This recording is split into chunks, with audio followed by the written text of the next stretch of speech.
I was glad to see Steph get a technical. Now everybody thinks she's being funny, and everybody's laughing, ha ha ha, and kiki king. No, this is a message. This is a message to the coach. You got to step up for your players. You got to step up for your players. Nothing's funny about this. And she said the ref was soft. She said she thought she didn't deserve it, but yeah, the same ref teed us both up. But I mean, mine was definitely deserved, but I wanted it. Watch that moment again. I was glad to see Steph get a technical.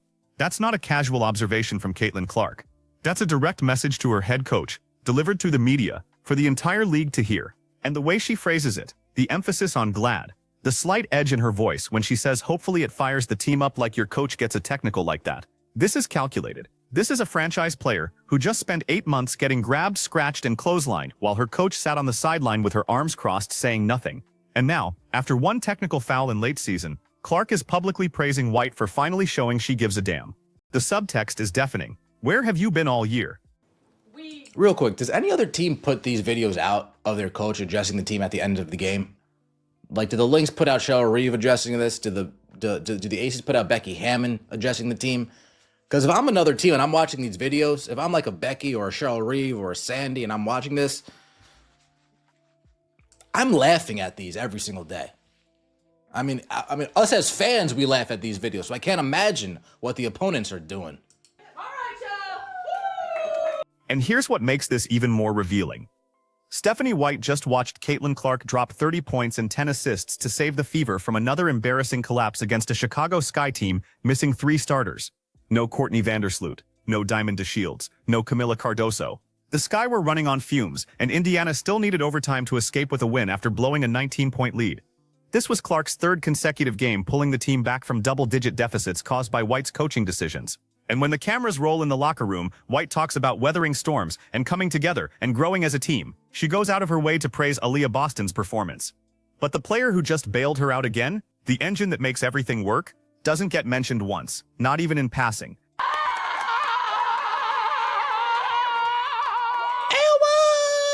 Elman! If you guys know, you know.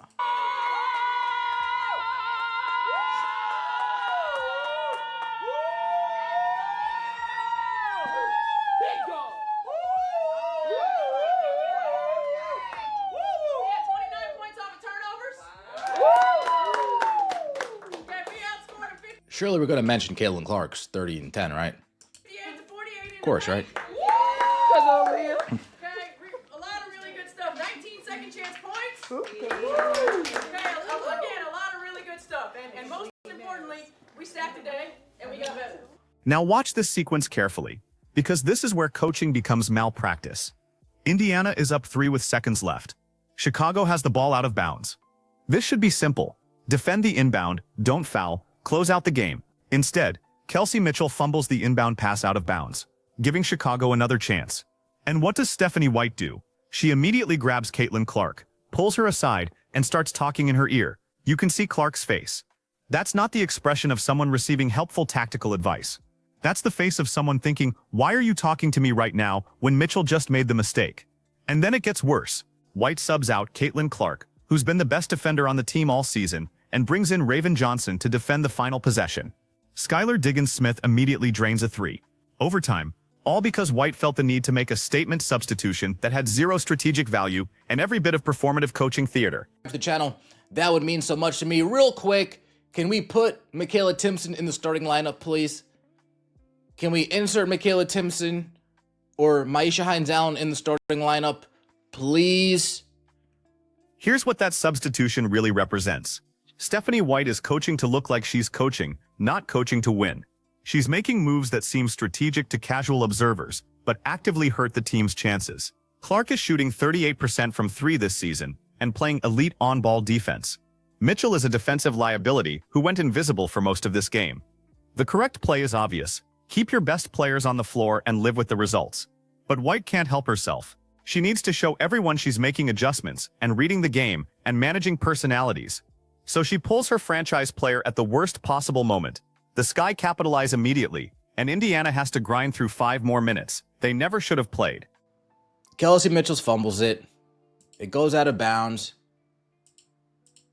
And then somehow Stephanie White has to get in Caitlin Clark's ear and say whatever she's saying. Something useless, I'm sure. Something that makes no sense, I'm sure. Something that just aggravates Caitlin Clark, I'm sure. And you could tell by Caitlin Clark's reaction. And then in comes Raven Johnson. Out goes Caitlin Clark. Caitlin Clark being a better defender than Kelsey Mitchell. This is all performative, and this guy nails it. Coach White subbing Caitlin Clark offense for defense feels like less strategy and more like performance coaching. She wants people to believe she's making high-level moves, but in reality, it's overcoaching for no reason, and it's disrupting the flow of games. Folks, Caitlin Clark comes out, Raven Johnson comes in, and you know how it ended? Skylar Diggins hits a three, and we go into overtime. And this isn't an isolated incident. This is a pattern that's been building all season. White has blown 3 consecutive 12-point leads in the fourth quarter. 3 straight games where Indiana built comfortable advantages. White started over-managing and over-substituting. And suddenly the opponent goes on a massive run. Against Chicago, it was a 39-point swing. 39 points. That's not players getting tired or opponents getting hot. That's systematic coaching failure. And every single time, Caitlin Clark has to drag this team back from the brink with superhuman performances just to avoid losses that never should have been close. She's averaging 28 points and 9 assists in fourth quarters and overtime periods over the last 3 weeks. Not because the offense is designed to feature her in crunch time, but because she's the only player talented enough to overcome White's tactical disasters. Welcome to the Benzino Podcast, where we're calling a spade. Great to be here with you guys today. Caitlin Clark sends a clear message to one Stephanie White. Stephanie, it's about time you decided to stick up for your players. I was getting tired of getting scratched, clawed, and grabbed all game long, every game. It's about time you decided to say something to the referees. Let's talk about what Stephanie White actually values, because her post-game comments reveal everything.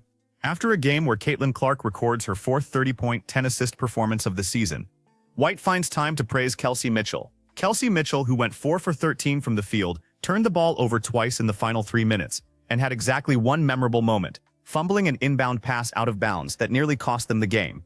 But White makes sure to mention her by name in the press conference. Why? Because Mitchell is a veteran who's been with the organization for years, and White is desperately trying to maintain the illusion that this team isn't completely dependent on a rookie who's already better than everyone else on the roster combined.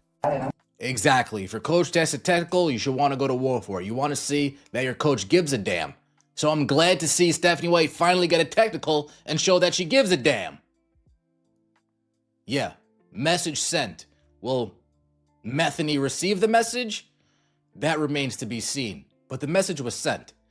Is Stephanie cognizant there? Is she aware enough to say, oh, wait, this is about, can you read? This is what makes Clark's comments so cutting. When she says I should fire the team up, like you should want to go to war after that, she's not just talking about one technical foul. She's talking about 8 months of watching her coach refuse to protect her. 8 months of getting hammered by defenders while White stands on the sideline looking concerned but doing nothing. 8 months of taking elbows and forearms and hip checks while the officials swallow their whistles because no one with authority is demanding better. And now, in late October, after the season is essentially over, White finally gets a technical foul and suddenly Clark is supposed to be grateful? That's not gratitude in her voice. That's barely concealed frustration wrapped in the thinnest veneer of diplomatic language. Kelsey Mitchell, as far as last game goes, deserves 0 praise. I'm not sure there's a memorable Kelsey Mitchell moment outside of her fumbling the ball out of bounds, which we will get to. Here's the question that should terrify Indiana's front office. How long is Caitlin Clark going to tolerate this? Because right now she's locked into a rookie contract with no leverage and no options. She has to play for Stephanie White whether she wants to or not. But in 3 years, when that contract expires, Clark is going to have every team in the league throwing maximum offers at her. And if the Fever want any chance of keeping her, they need to build a competent organization around her immediately. That means hiring assistant coaches who understand modern offensive systems. That means surrounding her with players who can actually execute at a high level. And most importantly, that means having a head coach who recognizes that Caitlin Clark is not just another piece of the puzzle. She is the puzzle, and everything else needs to fit around her. But Stephanie White doesn't coach like that. She coaches like it's still 2015 and she's running a balanced attack with multiple scoring options. She talks about collective positivity and coming together as a team and everyone contributing, when the reality is brutally simple. Caitlin Clark is averaging 28 points and 12 assists per game, while the next highest scorer on the roster is barely cracking 15. This isn't a balanced team. This is a superstar carrying a mediocre roster that would be fighting for the worst record in the league without her. And instead of acknowledging that reality and building an offense that maximizes Clark's unique talents, White keeps trying to force-feed touches to veterans who can't create their own shots and role players who should be catching and shooting, not handling the ball. Look at how other elite coaches handle generational talents. Becky Hammon built the entire Las Vegas offense around Aja Wilson's ability to score from anywhere on the floor. Every play is designed to either get Wilson the ball in her spots or create openings for shooters when defenses collapse on her. That's not complicated, that's smart coaching. Cheryl Reeves spent years constructing Minnesota's offense around Maya Moore and then retooled it for Sylvia Fowles. The best player gets the ball in situations where they can succeed, and everyone else fills roles that complement those strengths. It's basketball 101. But Stephanie White seems personally offended by the idea that Caitlin Clark might be more important than the system she's trying to implement. And here's what's particularly maddening about the locker room video. White talks about hearing you more in huddles and timeouts than I heard you all year long, like that's some profound breakthrough. No, Stephanie, the reason your players are suddenly vocal is because they just survived another near disaster caused by your coaching, and they're relieved they don't have to answer questions about blowing another massive lead. That's not growth. These players have learned that no lead is safe under your management, so they're celebrating basic competence like it's a championship. That's not a healthy organizational culture. That's Stockholm Syndrome with a whistle. The substitution pattern tells you everything you need to know about White's priorities. She consistently pulls Caitlin Clark for rest at the worst possible times. Right when Indiana has built momentum, right when Clark is heating up, right when the opponent is reeling, and then she wonders why the offense stagnates and leads evaporate. Meanwhile, she keeps Kelsey Mitchell on the floor for 35 minutes a game, despite overwhelming evidence that Mitchell is a net negative on defense and increasingly inefficient on offense. Why? Because Mitchell is a veteran, and White is terrified of alienating the veteran players who she thinks give her credibility in the locker room. So she sacrifices winning for politics, and Caitlin Clark pays the price by having to play perfect basketball in clutch situations just to overcome her coach's mistakes. The technical foul moment is revealing because it shows what happens when White actually shows some fire. The team responds. Players lock in.